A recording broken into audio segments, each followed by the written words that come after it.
हूँ, आप लोग देख लीजिएगा। अभिक्रिया Cu+2 Cu फिर Cu+2 का मानक इलेक्ट्रोड विभव 0.-0.34 वोल्ट है।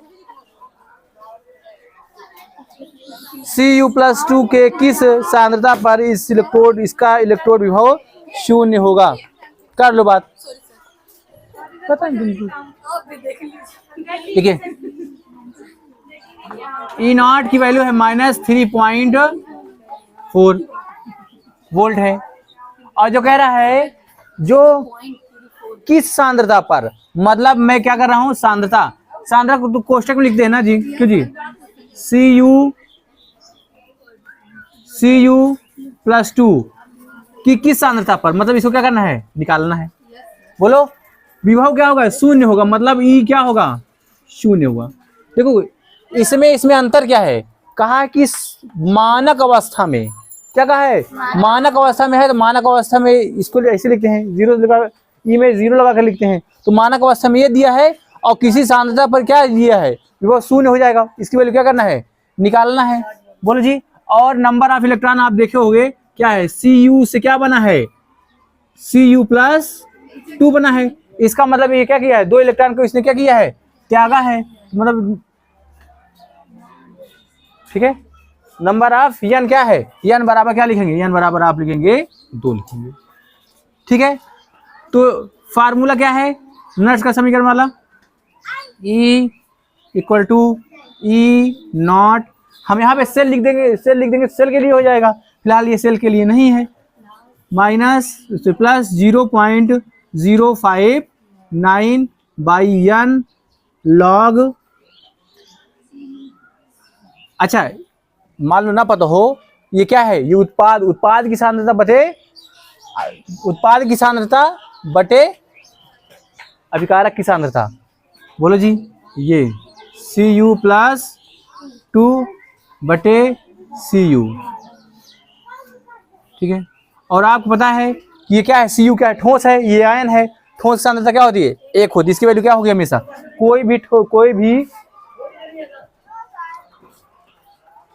हाँ कोई नहीं है शायद, एक है, कौन है अभी, विमल सर है, बस चलेंगे का क्या था, 8 बजे। हाँ, इसकी वैल्यू क्या हो जाएगी, इसकी वैल्यू हो जाएगी क्या, 1।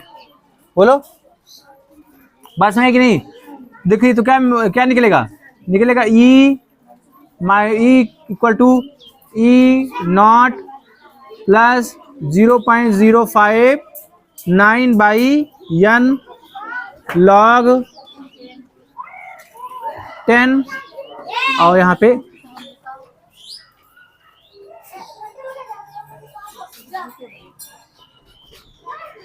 Cu+2। अब क्या करोगे, सब कुछ उधर ले जाओ, तो हो जाए क्या, E -E0 इंटू ये वाला n कहाँ चला, इधर चला जाएगा, बाई 0.059 = क्या बचेगा यहाँ पे, log 10 Cu+2। इतना तो हल करना आता ही है। इसकी वैल्यू क्या है, इसकी वैल्यू है 0, बोलो माइनस, इसकी वैल्यू क्या है, -3. हाँ, और 0.059 इंटू n की वैल्यू क्या है, 2। बोलो जी, n की वैल्यू क्या है, 2। ठीक है, मैं इसको लिख दे रहा हूँ, log 10 Cu+2 = क्या हो जाएगा बताओ, 0.64/0.059। जल्दी करो, ये हो जाए। हाँ, तो आप लोग क्या देख रहे हो,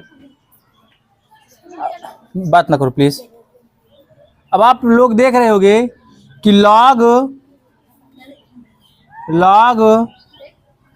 base 10 Cu+2, इसकी वैल्यू आई होगी, कितनी आई बताओ, 11.52। 11.52। अब देखिए अब उसके आगे क्या करना है, लॉग को आप, हमको Cu+2 का मान निकालना है, log Cu+2 का मान नहीं निकालना है। अगर Cu+2 का मान निकालेंगे तो log को क्या करना पड़ेगा, इधर लेंगे।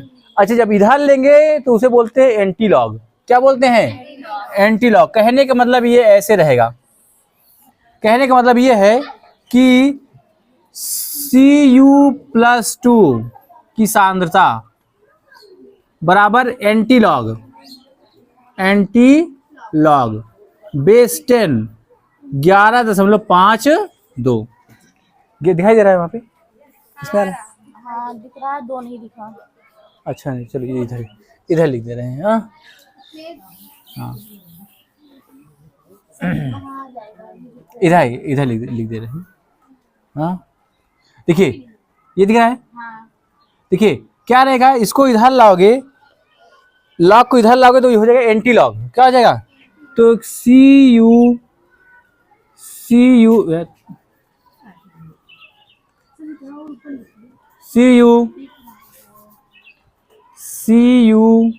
की सांद्रता, Cu की, इसका मतलब क्या होता है, बड़े क्वेश्चन में सांद्रता होता है।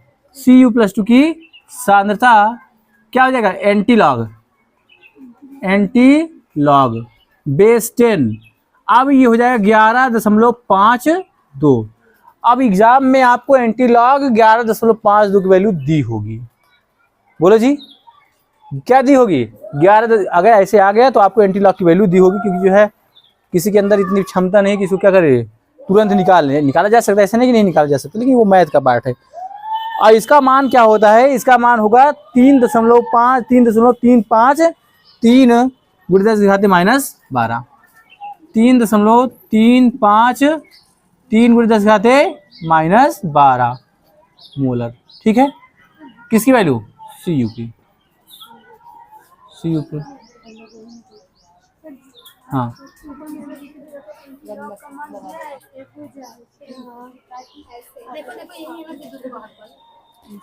बात ना करो प्लीज।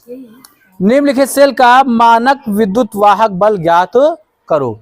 और सेल क्या है, सेल है Cr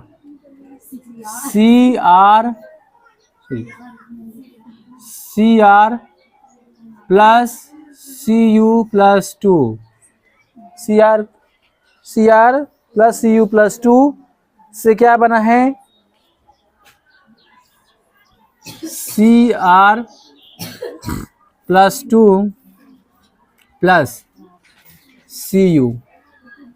ठीक है, और क्या लगा, इधर 2 लगा है, इधर 2 लगा है, इधर 3 तो कोई बात नहीं, इधर 2 लगा है, इधर 2 लगा है, इधर 3 लगा, इधर 3 लगा। आप ध्यान देना मेरी बात को।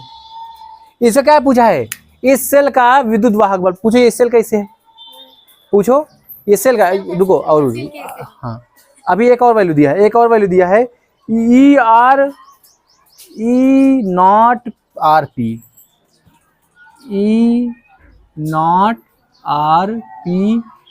और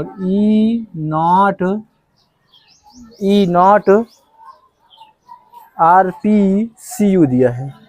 RPCU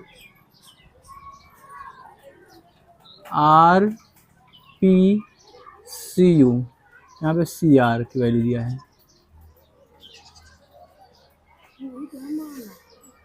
ये Cu, अच्छा ऊपर वाला Cu है। हाँ, इसकी वैल्यू जो दिया है -7.4 -0.74। ठीक है, और इसकी वैल्यू Cu की वैल्यू दिया है 0.Cu। ये Cr की वैल्यू है, Cr की वैल्यू ऊपर, सॉरी, Cr की वैल्यू दिया है -0.74 और Cu की जो वैल्यू दिया है, वो Cu की जो वैल्यू दिया है वो दिया है 0.34 वोल्ट। ये भी है, वोल्ट ये भी है। देखिए मेरी बात ध्यान सुनिए, ये कौन सा सेल है, देखिए ये वैल्यू दिया है, कह रहा है इस सेल का मानक विद्युत वाहक बल ज्ञात करो। क्या कर रहा है, मानक विद्युत वाहक। तो देखो देखो कई चीजें बताने के लिए है। तो पहले हम चेक करेंगे क्या ये सेल है। तो कौन सा सेल, देखिए ये Cr है, बोलो जी क्या है ये Cr है। इधर क्या हो गया Cr+2 हो गया, बोलो जी। इसका मतलब इसका क्या हो रहा है, ऑक्सीकरण हो रहा है, बोलो। और इसका क्या, देखो Cu से क्या बन गया Cu+2 से क्या बन गया Cu। इसका मतलब क्या हो रहा है, देखो देखो इधर धनायन बढ़ रहा है, और जिसका धनायन बढ़ता है उसका क्या होता है, ऑक्सीकरण होता है। और देखो Cu+2 से क्या बन गया Cu, मतलब धनायन क्या हो गया, कम हो गया है। इसका क्या हो रहा है, अपचयन हो रहा है। जिस अभिक्रिया में जिस इलेक्ट्रॉन में क्या होता है, ऑक्सीकरण और अपचयन दोनों की घटनाएं पाई जाती हैं, उसे बोलते हैं रिडॉक्स सेल बोलते हैं, या कहोगे या कहो कि विद्युत रासायनिक सेल बोलते हैं। बस में ये कौन सा है, विद्युत रासायनिक सेल। और आपको ये भी पता होगा कि विद्युत रासायनिक सेल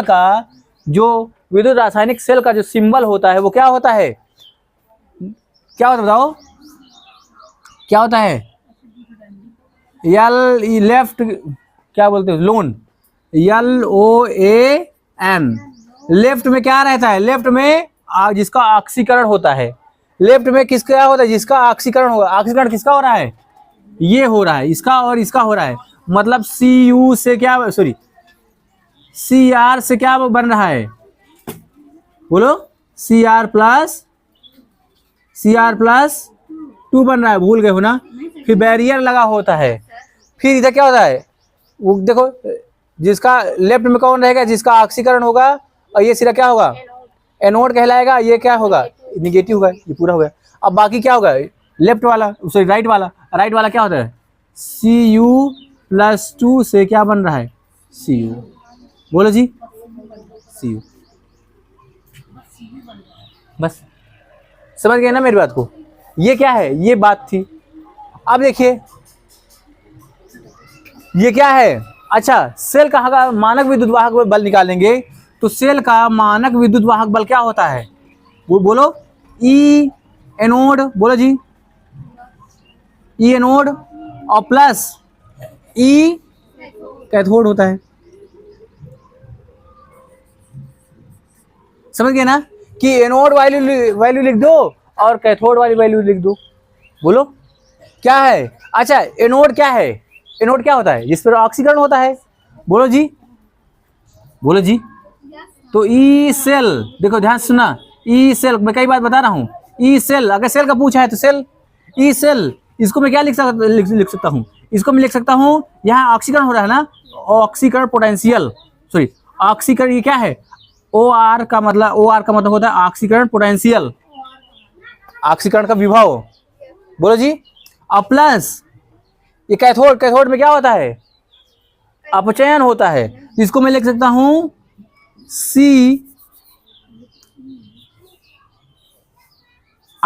क्या लिख सकता हूं, RP का मतलब होता है अपचयन, रिडक्शन, बोलो जी, रिडक्शन पोटेंशियल, समझ गए ना, बोलो जी। अब देखिए अगर ये मानक होगा तो ये भी मानक हो, अगर ये मानक है और ये मानक, तो ये भी क्या होगा, मानक का नाम निकलेगा, बोलो जी। समझा कि नहीं, ध्यान से सुना, अभी एकदम विस्तार से सुना। अभी एक बार में ये सवाल समझ में नहीं आता है। हमको वैल्यू क्या दी है, हमको ये क्या है, अपचयन की वैल्यू है, और अपचयन का काम कौन कर रहा है, यहाँ पे बताओ, अपचयन इसका हो रहा है, बोलो जी Cu+2 का अपचयन हो रहा है। इसका बाद Cu की RP, देखो Cu का अपचयन हो रहा है, RP की वैल्यू हमको चाहिए, RP की वैल्यू हमको ये दिया है, बोलो। अच्छा यहाँ जरा देखिए, हमको ये क्या है, ऑक्सीकरण हो रहा है, बोलो, और ऑक्सीकरण किसका हो रहा है, इसका हो रहा है। यहाँ पे क्या है, यहाँ पे हमको नहीं दिया है वैल्यू, हमको यहाँ पे हमको जो है अपचयन की वैल्यू दिया है, और ऑक्सीकरण की वैल्यू हमको क्या करना है, निकालना है। ऑक्सीकरण देखो, आप ध्यान सुनना, ऑक्सीकरण को किसी भी ऑक्सीकरण की वैल्यू को अपचयन में बदलने के लिए चिन्ह को उल्टा कर देते हैं, बस। हाँ, अपचयन को ऑक्सीकरण बदलने के लिए, या ऑक्सीकरण को अपचयन में बदलने के लिए क्या कर देते हैं, चिन्ह को उल्टा कर देते हैं। देखिए इसका क्या दिया है, Cr की वैल्यू अपचयन की दी है, बोलो सी आर की वैल्यू किस में दी है? अपचयन की वैल्यू दी है। अगर हम सी आर की वैल्यू ऑक्सीकरण में बदलेंगे क्या हो जाएगा? देखो देखो, किसी की भी वैल्यू, इसको नोट कर लेना, किसी की भी वैल्यू, मान लो COP, ओपी का मतलब ऑक्सीकरण पोटेंशियल, ओ का मतलब ऑक्सीकरण ना, और इसको अगर जो है किसी में अपचयन में बदलना हो तो क्या कर देंगे? मात्र लगा देंगे ERP। क्या कर देंगे? RP। उल्टा होता है बस। यहाँ पे किसकी वैल्यू दिया है? अपचयन की वैल्यू दिया है। अब इसको हमको ऑक्सीकरण में बदलना है तो क्या करेंगे? यहाँ पे जो माइनस लगा है उसको क्या कर देंगे? प्लस बना देंगे। समझ गए कि नहीं? बोलो जी। कहने का मतलब ये है कि जो है E नॉट OP बराबर क्या हो जाएगा? Minus E not RP। बोलो जी। और किसकी? CU की ना, बोलो जी। CR की वैल्यू ना, हाँ CR की बोल। तो क्या हो जाएगा? देखो माइनस माइनस उल्टा कर देंगे, क्या हो जाएगा? ये 0.74। बोलो जी। अच्छा, इसकी वैल्यू हमको क्या दिया? इसकी वैल्यू हमको तो दिया ही है। क्या दिया है? ERP किसकी है? CU। इसकी वैल्यू 0.34। ठीक है, दोनों में है वोल्ट है। आप क्या कर देंगे? सिंपल तरीके से, देखो किताब में तुम्हारे और दिया है, और तरीके से हल करवाया है, लेकिन हम इसको नहीं छोड़ेंगे। साफ साफ कहता है कि ये क्यों, कुछ लोग इसी माइनस लिख देते हैं। क्या कर देते हैं? कहीं कहीं आपको माइनस में लिखा हुआ मिल जाएगा, लेकिन सेल का विद्युत वाहक बल होता है दोनों इलेक्ट्रोडों का बीजगणितीय योग। क्या होता है? बीजगणितीय योग। मतलब अगर माइनस है तो क्या हो जाएगा? वो घट जाएगा। मतलब चाहे प्लस माइनस को जोड़ दो, क्या हो जाएगा? घट जाएगा ना। हाँ, देखो तो क्या हो जाएगा वैल्यू? बोलो। मानक की बात किया तो मानक में वैल्यू निकलेगी। अगर मानक की वैल्यू दिया है तो मानक में वैल्यू निकलेगी। तो क्या हो जाएगा बताओ? ये इसकी वैल्यू कितना? 0.74 और प्लस 0.34, जोड़ 4 4 8 और 7 3 10। बोलो जी कितनी है? ये 1.08 E नॉट सेल वोल्ट।